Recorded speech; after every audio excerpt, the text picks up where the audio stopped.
Para mim é uma honra de saber que as pessoas que vieram antes de mim, aqui nessa mesma função, fizeram parte da história, não apenas da Justiça do Trabalho, como do direito do trabalho. A primeira vara do trabalho de Curitiba, ela é mais antiga que a própria CLT. E para mim é uma honra e reforça ainda mais o meu compromisso com a Justiça do Trabalho, onde eu atuo há mais de 28 anos, e o meu compromisso com os fins do tribunal, que é a celeridade e a justiça. Quando a senhora foi designada para essa unidade, teve essa percepção já de que era uma responsabilidade um pouco maior? Ah, tive. Curiosamente, essa foi um dos primeiros locais que eu atuei, lá já no longínquo 1996, quando eu tomei posse no tribunal. E, na época, o juiz titular é o atual presidente do tribunal, o doutor Célio, e eu sempre tive o desejo de retornar para cá como juíza titular. E isso acabou acontecendo em 2015 e foi para mim motivo de muita satisfação. Eu lembro de ter comemorado junto com os meus familiares o retorno a Curitiba e em especial para essa primeira vara, porque eu sempre tive por ela bastante carinho. Curitiba ainda era com Y, quando recebeu sua primeira junta de conciliação e julgamento. Em 1941, a cidade não chegara a 150 mil habitantes, menos de 1/10 da população que possui hoje. Menos ainda que a população atual de um único bairro, a cidade industrial, que tem mais de 170 mil moradores. Aliás, o município possuía somente 8 bairros, que eram chamados de distritos, sendo que 2 deles eram os atuais municípios de Colombo e Almirante Tamandaré, que ganhariam autonomia em 1943.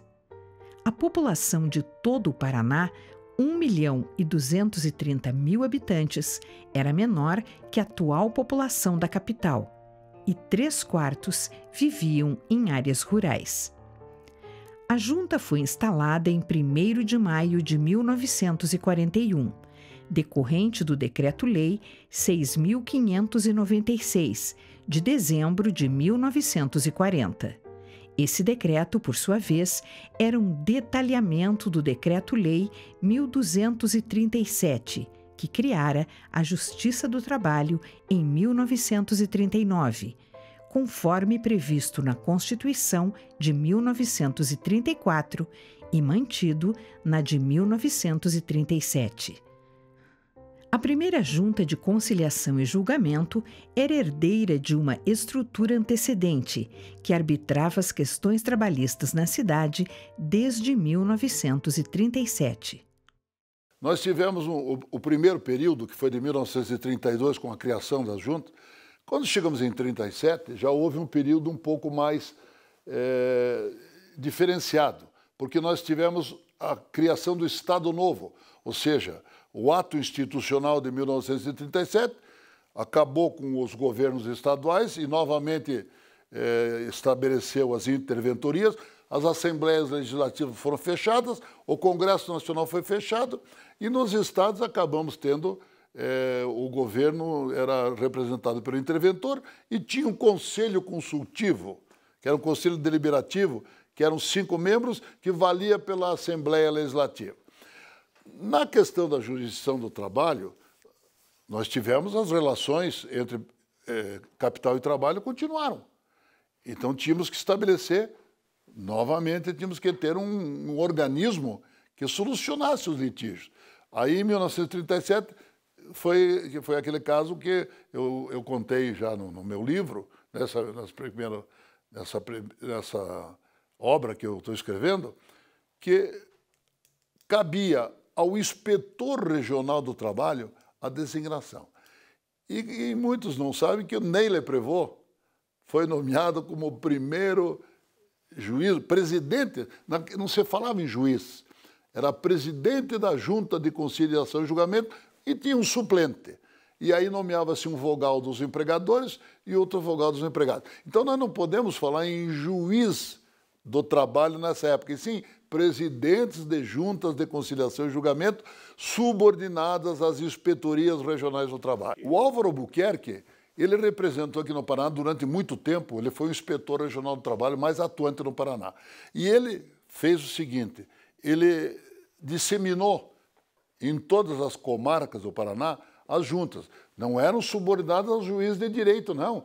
Em cada dessas comarcas ele nomeava uma junta, ele estabelecia uma junta em Palmeira, em Rio Negro, em Paranaguá, em Morretes, em Ponta Grossa e outros lugares. Então, essas cidades tiveram juntas de conciliação, muito embora não pertencessem à justiça eleitoral, mas elas tiveram um organismo que solucionava os conflitos do trabalho. E foi o Álvaro Albuquerque quem estabeleceu isso no Paraná. O prédio onde a primeira junta foi instalada ainda existe, na Alameda Doutor Muricy, 706, esquina com o calçadão da Rua das Flores. É o edifício Azulay. A Justiça do Trabalho atendia no segundo andar.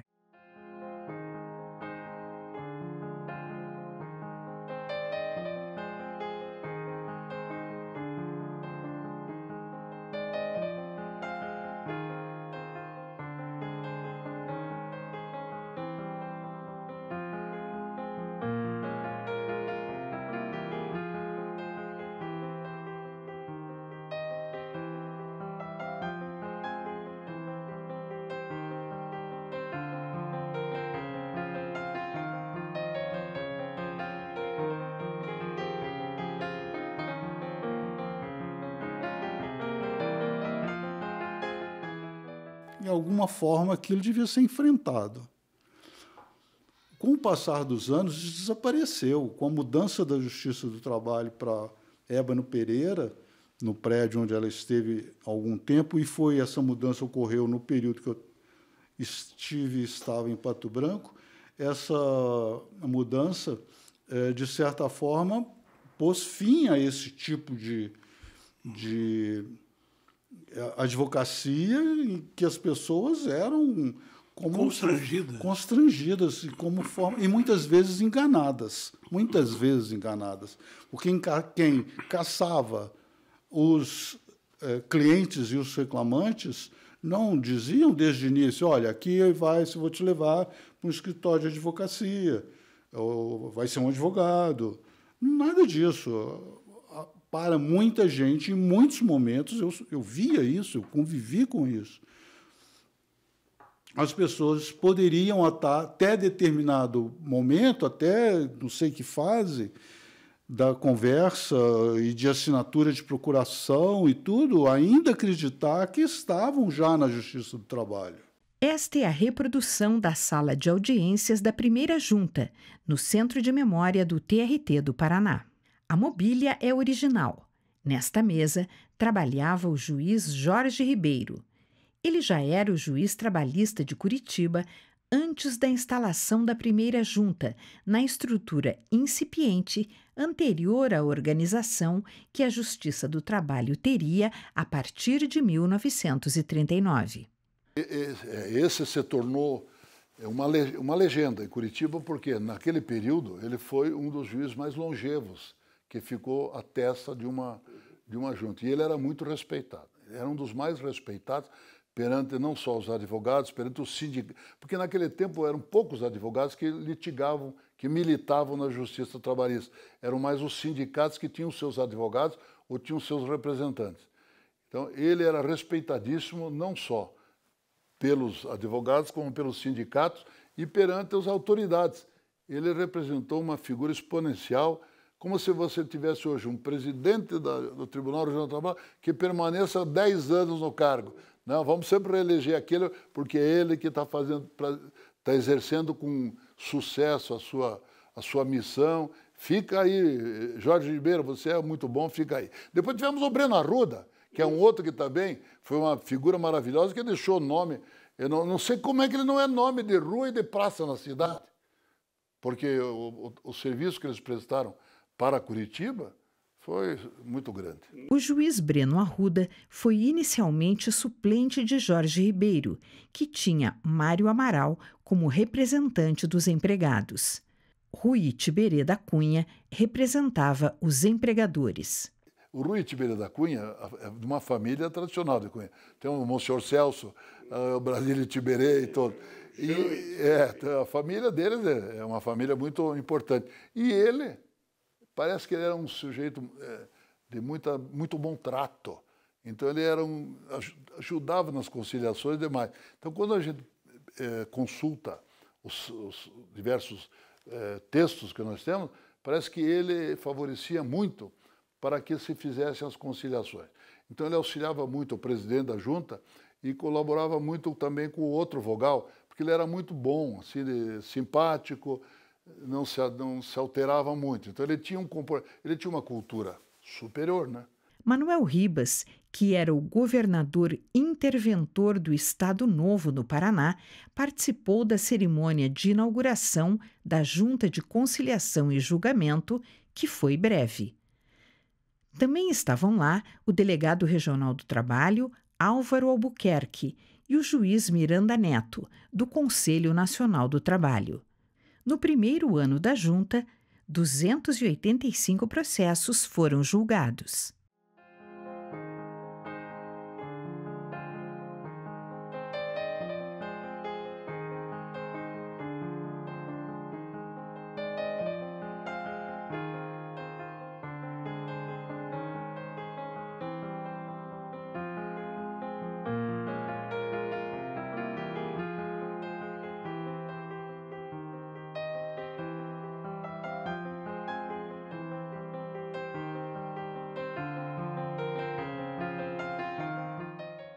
Foi o que mais tempo permaneceu. Ele era um homem pelo que você vê aí, era um homem de postura muito positiva. Ele era enérgico, muito enérgico, e os funcionários da junta tinham um respeito muito grande por ele. Parece que ele impunha na secretaria, porque nesse tempo a junta já tinha uma secretaria com funcionários nomeados. Então, eram servidores públicos e ele era um bom comandante do serviço público. Então, as juntas funcionavam de uma forma extra. E ele, o respeito que ele tinha na população, na Câmara, com o governador, com prefeitos, com vereadores, ele tinha um respeito na comunidade muito grande. Nós não podemos comparar o respeito que ele tinha, que um juiz trabalhista tinha, com qualquer outro tipo de magistrado. O respeito que ele conseguiu perante a comunidade de Curitiba foi uma coisa extraordinária. E nunca quis exercer nenhuma função política. Quer dizer, então ele sempre foi um sujeito que determinava muita coisa, tinha uma influência política muito grande, mas sempre ficou no exercício da sua função. A Faculdade de Direito de Curitiba, com Milton Viana, foi um dos precursores da criação do tribunal. Porque o Milton Viana era advogado trabalhista e criou o primeiro curso. Nas outras faculdades não tinha direito do trabalho. E na Faculdade de Direito de Curitiba tinha direito do trabalho, porque o Júlio Assunção Malhadas era o professor e foi o Milton Viana foi que o convidou. O doutor Júlio, ele tinha a mania de escutar o depoimento da testemunha e das partes por integral. Ele escutava tudo o que ele queria saber, anotava e depois transmitia em ata tudo que a pessoa teria dito. E perguntava aos advogados o que eu considerava uma gentileza, né? Vocês têm alguma dúvida? A transcrição está correta? Faltou alguma coisa? Para que os advogados pudessem, eventualmente, preencher alguma lacuna que era difícil porque quase nunca existia, né? Em dezembro de 1961, foi instalada a segunda junta, para a qual se deslocou o juiz Malhadas. Foi assim que, em 1962, assumiu a primeira junta o juiz Pedro Ribeiro Tavares. Nessa época, inicialmente eram duas juntas. Eu era presidente da primeira junta e o doutor Júlio Assunção Malhadas era presidente da segunda junta. Depois o doutor Júlio pediu demissão, foi advogar, e o doutor Floriano Correia Vaz da Silva veio para a segunda junta. Posteriormente foram criadas mais duas juntas que foram presididas pelo juiz Leonardo Abage e outros juízes que variou ali, mas de forma permanente era o juiz Leonardo Abage e o juiz Delvo José Machado Lopes.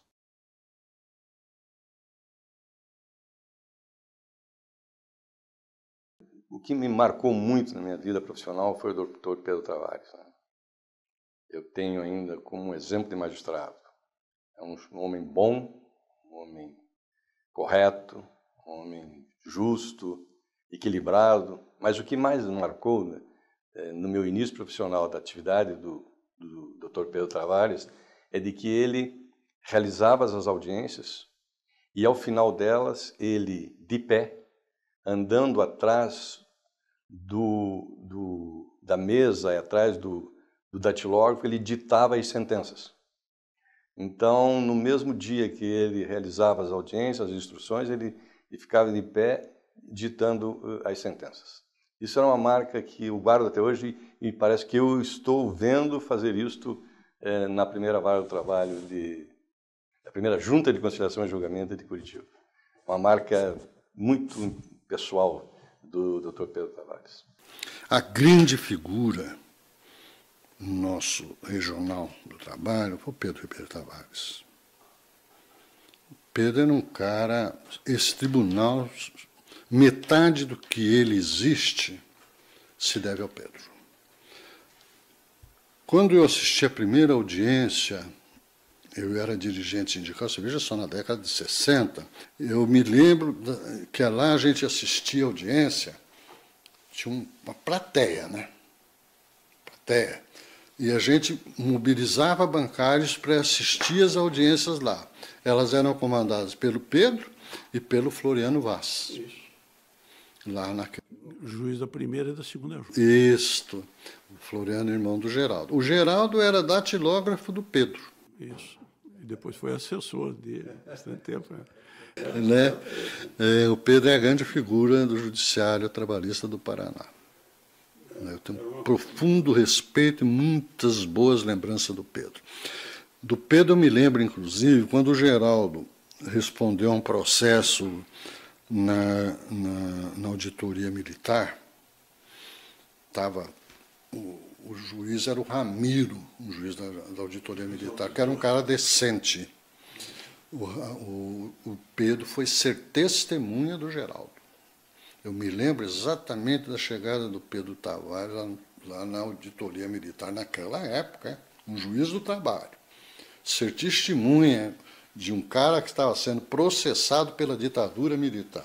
O Pedro foi lá, deu um depoimento a favor do Geraldo, maravilhoso sobre todos os aspectos, e o Ramiro foi cumprimentá-lo na chegada dele, na porta. Em 1971 eu fui preso. Eu estava trabalhando, fazendo audiência com ele, e chegaram no prédio da junta os policiais agentes do Exército, do DOPS, Polícia Estadual, e a Polícia Federal. 1971. 71. 1971, exatamente dia 14 de outubro de 71. E nesse dia, 14 de outubro, tinha acabado de chegar no início do expediente, começava por volta de meio-dia, 15 para meio-dia, tinha chegado a Célia, com quem eu era casado, que estava esperando o primeiro filho, que é o Roberto, advogado hoje, aí no tribunal. E o Pedro Tavares avisou a ela, tem aí o pessoal da polícia para levar. E eu estava fazendo audiência, e ele exigiu dos três que houvesse mandado de prisão. Estavam fazendo prisões, era comum aqui também, sem mandado. Então, famílias e amigos não sabiam, prenderam, mas e daí, onde é que está a pessoa? Ele falou, só leva funcionário meu com mandado de prisão. Eles retornaram ao quartel do Exército, na Praça Rui Barbosa. O delegado da Polícia Federal assinou um mandado de prisão, e eles voltaram. E o Pedro falou, não vai, ele vai terminar o trabalho dele aqui. Eu terminei lá fazendo audiência normalmente, fiquei sabendo de nada, ele não me disse nada. Mas aí, por volta de 5 e pouco, já era a última audiência, ele me chamou no gabinete, na sala dele, que era um gabinete do lado da sala de audiência, e me mostrou o mandado de prisão. Eles vieram aí para te levar. Foi ali no momento, certo baque, opa, tem que me preparar.